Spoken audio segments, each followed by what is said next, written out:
Welcome to enlightenment ideas. आज की हमारी वीडियो का टॉपिक है स्पायरल ऑफ साइलेंस थ्योरी। सबसे पहले देखते हैं इसकी हिस्ट्री।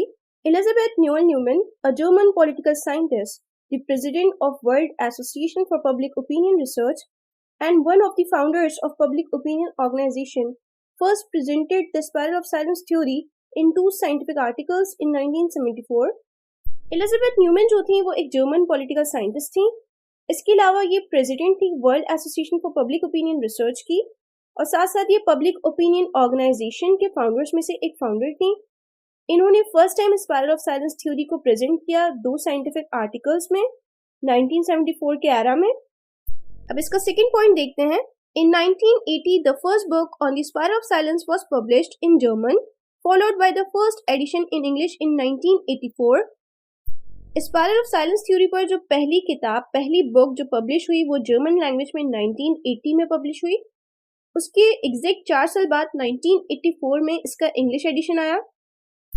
अब बात करते हैं इसके थर्ड पॉइंट की। Germany's downfall in World War II inspired her to propose spiral of silence theory. यानी इस पॉइंट में बात की जा रही है कि जर्मनी का जो डाउनफॉल था वर्ल्ड वॉर II के बाद, तो इस चीज ने इनको इंस्पायर किया कि ये प्रपोज करें स्पायरल ऑफ साइलेंस थ्योरी। इसका लास्ट पॉइंट है, it was made for both politics and mass communication. यानी ये थ्योरी पॉलिटिक्स और मास कम्युनिकेशन दोनों के लिए बनाई गई। अब बात करते हैं इसकी डेफिनेशंस की। Anchored in social psychology, the theory explains how choice in public opinion may come about, especially in morally and emotionally laden debates। यानी ये जो थ्योरी है इस बात को एक्सप्लेन करती है कि किस तरह से पब्लिक ओपिनियन में चेंजेस आ सकती हैं, स्पेशली मोरली और इमोशनली लेडन डिबेट्स में। Being on the controversial issue, the spiral of silence theory counts among the most cited and replicated theories in social sciences। यानी अगर कोई कंट्रोवर्शियल इशू है तो स्पायरल ऑफ साइलेंस थ्योरी जो है उसका शुमार बहुत ज़्यादा साइट की जाने वाली और रेप्लिकेट की जाने वाली थ्योरी में होता है, स्पेशली इन सोशल साइंसेस। अब कुछ बात करते हैं स्पायरल ऑफ साइलेंस थ्योरी के कॉन्सेप्ट के हवाले से। The concept of the theory is that people through intuition और awareness know what the majority thinks. They do not talk out loud unless they know that their views conform to majority. If a person thinks that his/her views are closer to that of the majority, he/she express it more often and with more value। यानी spiral of silence theory का जो concept है वो ये है कि लोग किसी भी इंट्यूशन या फिर अवेयरनेस के जरिए ये जान लेते हैं कि मेजॉरिटी क्या सोचती है। उसके बाद जो उनके व्यूज हैं वो तब तक उसे लाउडली नहीं बताते जब तक वो मेजॉरिटी के साथ अपने व्यूज को कंफर्म ना कर लें। अगर एक पर्सन के जो व्यूज हैं वो मेजॉरिटी के साथ मैच करते हैं तो वो फिर अपने व्यूज को ज़्यादा अहमियत और फिर ज़्यादा जो है वो वैल्यू के साथ बताता है। On the other hand, people restrain themselves from telling it to others if they think the opinion of majority is changing. This might lead to change in their own opinion as well. यानी अगर हम दूसरी तरफ देखें तो लोग जो हैं वो अपने ओपिनियंस और अपने व्यूज को अपनी हद तक रोक कर रखते हैं। अगर वो ये बात देख लें कि मेजॉरिटी जो है उसके व्यूज चेंज हैं, और ये चीज़ जो होती है वो उनके खुद के ओपिनियन में भी चेंज ले आती है और उनका खुद का ओपिनियन भी फिर मेजॉरिटी जैसा ओपिनियन बन जाता है। अब यहाँ पे एक इमेज देखिए, स्पायरल ऑफ साइलेंस थ्योरी को समझाया गया है। लेफ्ट साइड पे लिखा है opinion express as dominant by mass media, और राइट साइड पे है interpersonal support for deviant opinion. यानी एक तरफ वो ओपिनियन है जो मेजॉरिटी सोचती है जिसे मास मीडिया बता रहा है, और दूसरी तरफ वो लोग हैं जिनका ओपिनियन मेजॉरिटी ओपिनियन से डेविएंट करता है। जब ये दोनों चीजें आपस में मिक्स होती हैं तो रिजल्ट में जो है वो हमारे पास आ जाता है amount of people not openly expressing deviant opinion and और changing from deviant to dominant opinion. यानी एक तरफ हमारे पास है डोमिनेंट ओपिनियन जो कि मास मीडिया हाईलाइट कर रहा है, और दूसरी तरफ है हमारे पास डेविएंट ओपिनियन, यानी जो डोमिनेंट ओपिनियन है उससे डिफरेंट ओपिनियन रखने वाले लोग होते हैं। लेकिन जब ये दोनों चीज़ें आपस में मिक्स होती हैं तो वो लोग जो डोमिनेंट ओपिनियन से डेविएंट ओपिनियन रखते हैं वो खुद भी मास मीडिया की वजह से कि वो इतना ज़्यादा उसको हाईलाइट कर रहा होता है, वो अपने डेविएंट ओपिनियन को छोड़ के डोमिनेंट ओपिनियन की तरफ आ जाते हैं, और इस तरह से ये स्पायरल ऑफ साइलेंस थ्योरी जो है वो चलती है। अब कुछ बात करते हैं स्पायरल ऑफ साइलेंस थ्योरी के असम्पशंस के हवाले से। The theory of the spiral of silence can be broken down into the following core assumptions. Number 1, most people are afraid of social isolation. यानी इस अजप्शन में ये बात कही जा रही है कि ज़्यादातर लोग जो हैं वो सोशल आइसोलेशन से डर कर अपने डेविएंट ओपिनियन को छोड़कर डोमिनेंट ओपिनियन की तरफ आ जाते हैं कि कहीं वो माशरे में तनहा न खड़े रह जाएं अपने ओपिनियन के साथ। लिहाजा जो मेजॉरिटी का ओपिनियन होता है वो उसको अडॉप्ट कर लेते हैं। अब बात करते हैं सेकंड assumption की. Therefore, people constantly observe other people's behavior in order to find out which opinions and behaviors are met with approval or rejection in the public sphere. यानी इस assumption में ये बात कही जा रही है कि जो लोग हैं वो दूसरे लोगों के behaviors और opinions को constantly observe करते हैं और फिर देखते हैं कि वो कौन से opinions और behaviors हैं जिनको society में approval मिल रही है और वो कौन से opinions and behaviors हैं जिनको rejection मिल रही है. जिनको approval मिल रही होती है वो फिर उन्हीं ओपिनियंस एंड बिहेवियर्स को अडॉप्ट करते हैं. अब बात करते हैं relationship with media. Spiral of silence theory takes media as a reference. Media shows what majority thinks to be true as true. यानी यहाँ पे ये बात कही जा रही है कि मीडिया इस बात को बताता है कि मेजॉरिटी क्या सोचती है और सही के तौर पर सही किसको कहती है. According to Elisabeth Noelle Neumann, 3 factors play their role in producing powerful role of mass media. Ubiquity. Media is everywhere as a source of information. यानी मीडिया हर जगह है एक सोर्स ऑफ इंफॉर्मेशन के तौर पे. क्यूमुलेटिव.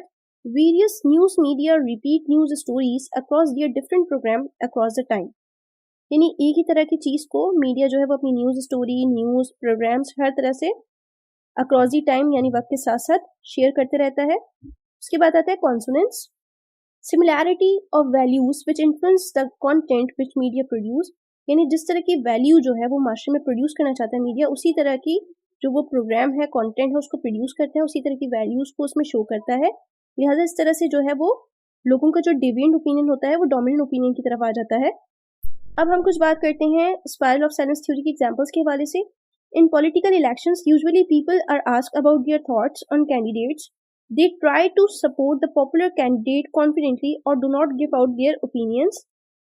यानी इस एग्जाम्पल में ये बात कही जा रही है कि जब पॉलिटिकल इलेक्शंस होते हैं और यूजुअली लोगों से कैंडिडेट के हवाले से उनकी थॉट्स के बारे में पूछा जाता है तो वो सबसे ज़्यादा पॉपुलर कैंडिडेट को कॉन्फिडेंटली सपोर्ट करते हैं और अपने ओपिनियंस जो हैं वो नहीं देते. अब आ जाते हैं हम इसके सेकेंड एग्जाम्पल की तरफ. इन 1991 support for gulf war from the people of US was measured through survey. People who did not support the war were many but did not speak up against it. They got the view that what media showed was the view of the majority. यानी इस example में ये बात कही जा रही है कि जब 1991 के एरा में गल्फ वॉर हुई तो यूएस के जो लोग थे उनसे सर्वे के थ्रू उनके ख्यालात को जाना गया. तो ऐसे बहुत से लोग थे जो वॉर को सपोर्ट नहीं करते थे, लेकिन उन्होंने उसके अगेंस्ट एक भी बात नहीं कही क्योंकि जो मैस मीडिया था वो इस बात को शो करता था कि मेजॉरिटी क्या कहती है. लिहाजा जो लोग डोमिनेंट ओपिनियन से डेविएंट ओपिनियन रखते थे उन्होंने डोमिनेंट ओपिनियन वाली बात ही कही और अपने ओपिनियन पे जो है वो खामोश रहे. This is spiral of silence theory. अब हम बात करते हैं इसके स्ट्रेंथ्स के हवाले से. Following are the strengths of spiral of silence theory. This theory is applicable both at macro and micro level. यानी ये जो थ्योरी है वो मैक्रो और माइक्रो यानी बड़े और छोटे लेवल दोनों पर जो है एप्लीकेबल है. It raises some important questions about the responsibilities and role of mass media. यानी ये जो थ्योरी है वो कुछ अहम सवालात और अहम रिस्पॉन्सिबिलिटीज जो है मास मीडिया की उसको रेज करती है. It determines public opinion during the elections. यानी इलेक्शंस के दौरान ये जो थ्योरी है वो पब्लिक ओपिनियन को डिटरमाइन करने में मददगार साबित होती है. It has gained attention both empirically and critically. यानी ये जो थ्योरी है इसने अटेंशन को गेन किया है एम्पिरिकली भी और क्रिटिकली भी. अब हम बात करते हैं इस थ्योरी पर क्रिटिसिज्म के हवाले से. Individual personality differences influence in people voicing their opinions और not. Confident people can speak anything they like even if they fall on the minority group. यानी इस पर यह क्रिटिसिज्म किया गया अगर कोई इंसान कॉन्फिडेंट है और अगर उसका जो ओपिनियन है वो माइनॉरिटी ग्रुप में आता है तो वो अकेले खड़ा होकर अपना ओपिनियन जो है उसको एक्सप्रेस कर सकता है. अब बात करते हैं इसके सेकेंड क्रिटिसिज्म की. People will find other group of people who share similar opinions if they want. यानी इस क्रिटिसिज्म में ये बात कही जा रही है कि अगर एक पर्सन की जो ओपिनियंस हैं वो डोमिनेंट ओपिनियन से डिफरेंट है यानी डेविएंट ओपिनियंस वो रखता है तो वो कोई इस तरह का ग्रुप ज्वाइन कर सकता है जिस ग्रुप में उसी तरह के ओपिनियंस पाए जाते हों. इसके लिए ज़रूरी नहीं है कि वो अपना डेविएंट ओपिनियन छोड़ के डोमिनेंट ओपिनियन की तरफ चला जाए, बल्कि वो कोई ऐसा ग्रुप भी ज्वाइन कर सकता है जिसमें उसी तरह के सिमिलर ओपिनियंस पाए जाते हों. इसका जो लास्ट क्रिटिसिज्म है वो कहता है individualistic cultures promote freedom of speech whereas collectivist cultures want conformation to groups. यानी जो इंडिविजुअलिस्टिक कल्चर्स हैं वो खुद फ्रीडम ऑफ स्पीच को प्रमोट करते हैं जबकि जो कलेक्टिविस्ट कल्चर्स होते हैं वो कन्फर्मेशन टू ग्रुप्स चाहते हैं. थैंक्स फॉर वॉचिंग वीडियो अगर आपको इन्फॉर्मेटिव लगी हो तो वीडियो को लाइक एंड शेयर करें, चैनल को सब्सक्राइब करें।